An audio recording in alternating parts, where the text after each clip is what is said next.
thank both of you, actually, Liliana, the gracious host of this event, and Anton for being here.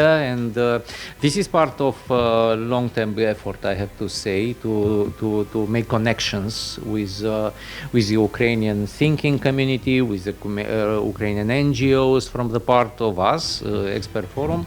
And I think we need that, particularly in Romania, because we have a certain historically a blind spot toward the East. This is a space we don't understand very well. We don't have a tradition in speaking the languages, reading, understanding.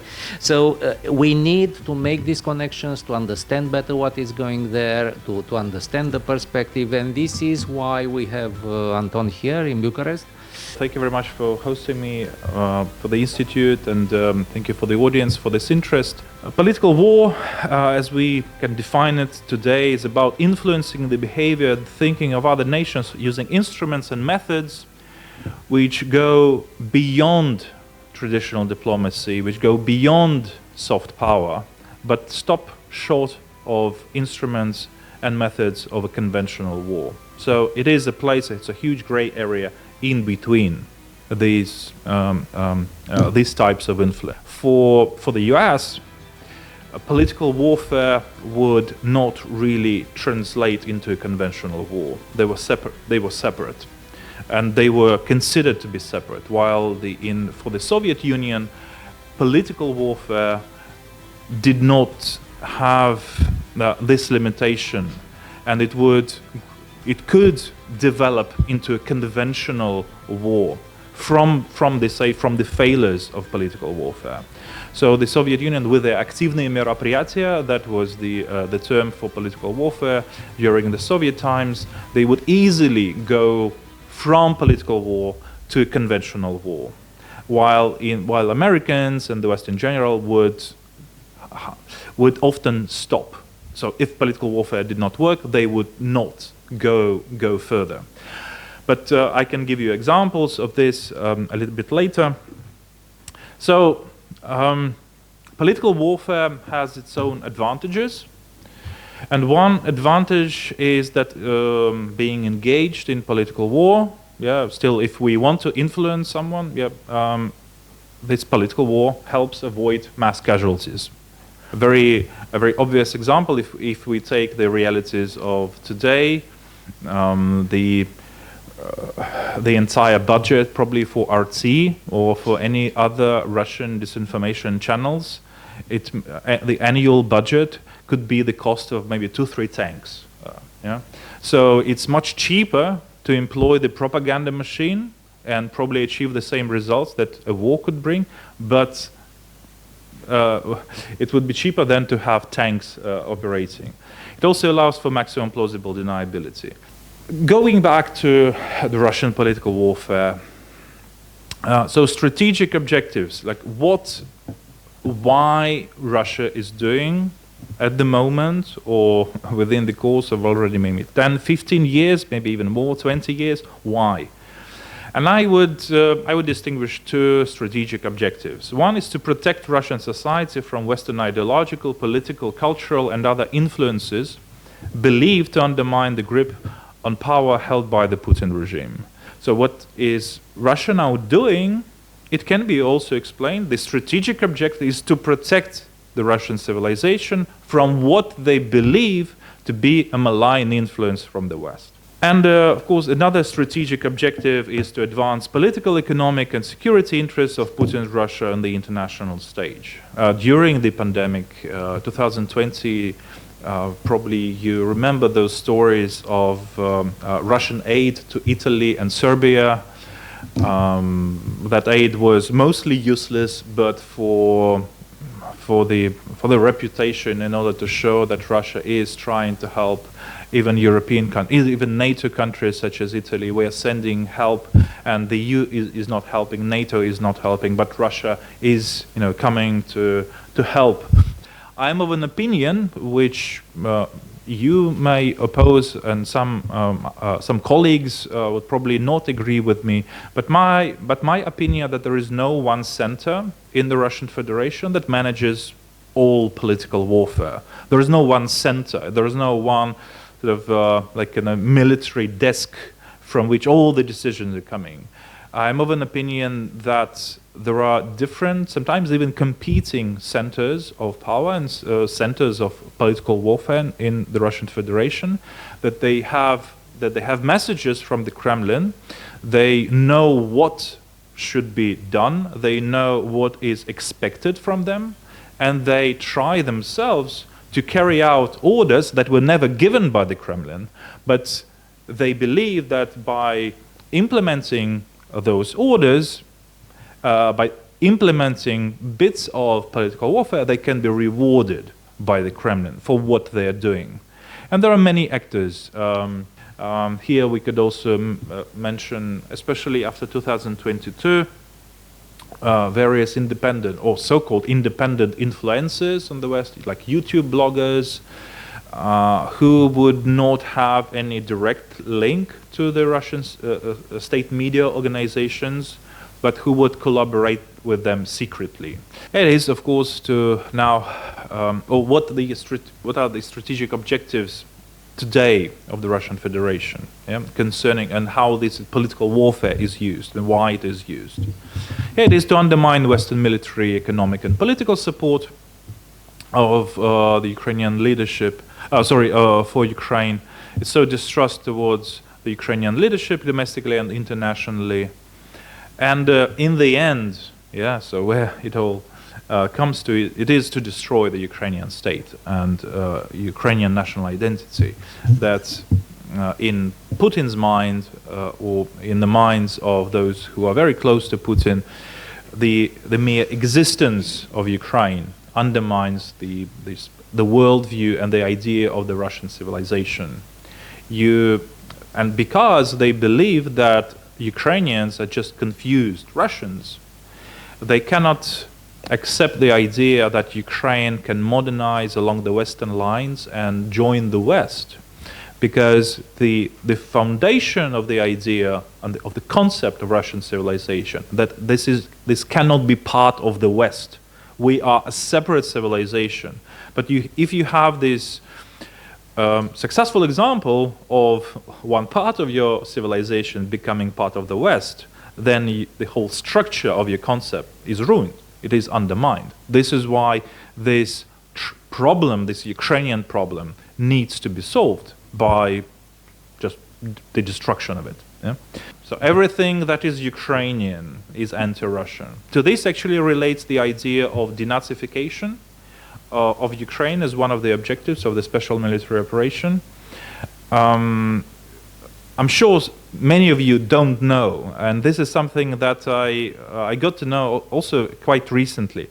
You know that the book Mein Kampf, when it was translated, one of the first translations of this book into Russian for the political leaders of the Soviet Union, was done in an extremely manipulative way. They manipulated the translation in order to identify the main victims or the main targets of the Nazi Germany, not the Jews, but the Slavic people. So they just cut some of the original pieces of Hitler's book in order to switch, in order to show that the Russians were the main target of fascism and not the Jews. And from this, you have an interpretation of fascism as something deeply, well, first anti-Soviet, but also anti-Russian. And the idea is that if you have those people who say, well, we are not Russians, or who would criticize Russia, and especially Ukrainians who would say, well, we are Ukrainians, we are not Russians, almost automatically you can qualify them as fascists. They can't be fascists, because fascism is deeply anti-Russian. This is the interpretation, and this is how it is. This problem is solved in the minds of the Russian political elites.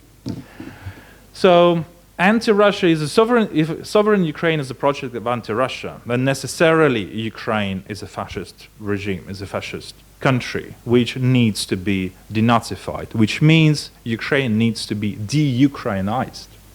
It needs to stop being Ukrainian and start being a Russian. Also, there was a fear on the part of the some Russian commanders and military personnel that there could be this interreligious conflict inside the Russian troops, inside the Russian military machine, and in order, or interfaith conflict, and in order to explain to them that it doesn't really matter what your faith is, you are anyway fighting against Satan or Shaitan or any other diabolical figure that is the leadership of Ukraine. Speaking about this modus operandi of Kremlin and the Siloviki and the elites, right? So on the one hand, you can have Putin and the whole hierarchy giving orders, shoot this guy, eliminate this guy, or do this and that in Europe. So a certain chain of command. On the other hand, we know that there is a certain ecosystem that you described around the Kremlin of semi-independent operators. They may be state actors, non-state actors, oligarchs, of marginals from society. They took part in the invasion of Crimea, of course, bikers, Malofeev, religious actors, who, in a way, as you described, they anticipate the unspoken wishes of Kremlin. They move forward out of their own initiative, and probably they expect a reward after that if they are successful. If not, and this is very advantageous for Kremlin because it's deniable. These guys moved, independently. This is true in a way, My question for you is, what is balance between these things? Because at least here in Romania or in Europe, we tend to interpret every event as a direct order from Putin. I think Nemtsov it was not the Kremlin. I think it was most likely that was the Kadyrov's guys Kadyrov who acted independently and thinking that he was doing something great for the Kremlin, and or responding to maybe the wishes as he interpreted them, the wishes of Putin or maybe someone. I think with Navalny it is. For me, it's quite clear that it's Putin himself. Right? It was if all those resources went straight to the people who actually carry out those operations, we would have been in a worse situation.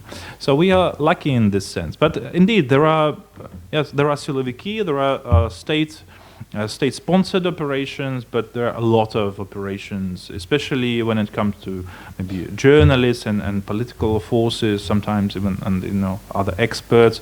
There is a lot of freelance.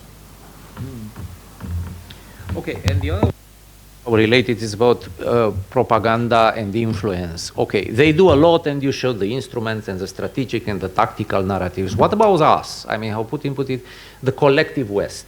Do you think it's realistic that at some point we use more strategically the Western resources and the deep knowledge about the Russian society of the Ukrainians, the Balts, the Moldavians, to turn the table?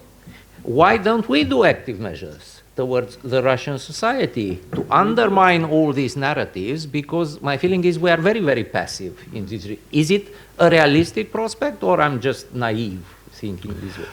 No, the West does political warfare against the Russian Federation. I was thinking more countries like Latvia or Moldova, where you have a substantial section of the population which is part of the Ruski Mir. They are prisoners in the propaganda. They only watch Первый Канал, and they get their worldview from these sources. But the Russians do not control the territory. We don't have, like in Moldova, a Russian-speaking channel to give them an objective view of world affairs. And this is a very big problem because we leave them there. We don't care about this portion of the Ruski Mir, and they have no alternative in the Russian language. And Russian is important because that's the limit of the bubble. They don't listen to anything else but to things that come in Russian. And we never made this effort to have a clean, nice channel, TV, good with professional images, to reflect an objective view of the world affairs for them. And then they will continue to watch Первый Канал and all these guys that you speak about. But it really depends on the size of those communities. So it's obvious that there is an asymmetry between the so-called collective West. I have an objection to that, but that's later. and Russia. Because I think there are proofs, but I don't know how closed they are in terms of exposure of the citizens to internet to social media. I know that they have opened YouTube, if I'm right, and I know that they closed Twitter, X, whatever, Facebook. The Russian public. I'm talking. So I'm talking about the asymmetry between the Russian public and the so-called Western public, because I think this matters a lot. So if you would like to comment on that. I'm wondering to what extent is there a sense that these are active measures of Russia, or there are simply vulnerabilities of the Western media, in the sense that we in the West are not so prepared to deal with the depth of lies, and we are much more vulnerable to fake information, dubious sources, or don't go through the same rigor that we should be going to check from 10 sources certain piece of information. And in this particular sensitive moment, how can we better manage this information which can actually influence the West into less support for Ukraine? I think another instrument could be much more efficient. This is pre-bunking. Which is based on the theory in communication theory about inoculation. Inoculation theory, which goes this way. When we are not aware, when we have no direct knowledge about a particular development or event that happens somewhere in the world, we tend, as humans, as humans, we psychologically are inclined to believe in the first interpretation of that event or development that we hear or read. If we don't know anything about this, the first thing that we read about this, we will believe in this, and we will also defend this interpretation against later interpretations. We can be reconvinced, we can be, but generally, just psychologically, we will stick to this first interpretation, which means that it is very important for the media, but for also those organizations like Stratcom, to come up quickly with, say, fact-based, objective interpretation of particular events. Because the longer it takes for Western institutions and objective media, free media, to come up with these objective interpretation, the more you will have conspiracy theories and disinformation around it, and people will not even listen to your interpretation. It's just about time. It's very simple. It's really about the period of time during which those conspiracy theories and disinformation narratives can be developed.